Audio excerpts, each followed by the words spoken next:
Background noise can completely ruin an otherwise great recording. It makes you sound amateur and distracts your audience. But don't worry, you don't need a fancy studio to fix it. In this quick tutorial I'll show you the one simple tool you can use in Audacity to remove all that annoying background noise, leaving you with crystal clear audio. Let's get started. The first and most important step is to tell Audacity what your background noise actually sounds like. To do this, find a section of your recording where you are not talking and you can only hear the noise, like this part right here.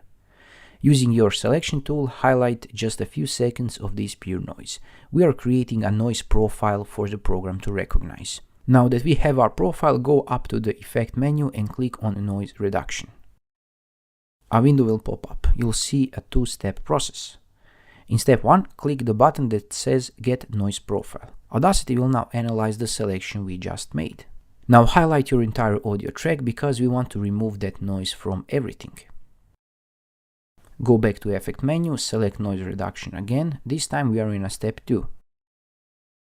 You'll see 3 important sliders here: Noise Reduction, Sensitivity and Frequency Smoothing. For most recordings, you can start with a setting of around 6 to 12 for noise reduction and leave the others at the default setting. You can always come back and experiment with these if you need to. Click OK and Audacity will now process your audio. And just like that, the background noise is gone. And listen to the difference. The original track was noisy, but our new track is clean and clear. So there you have it, a simple, powerful tool to make your audio sound professional, even if you don't have a quiet recording space.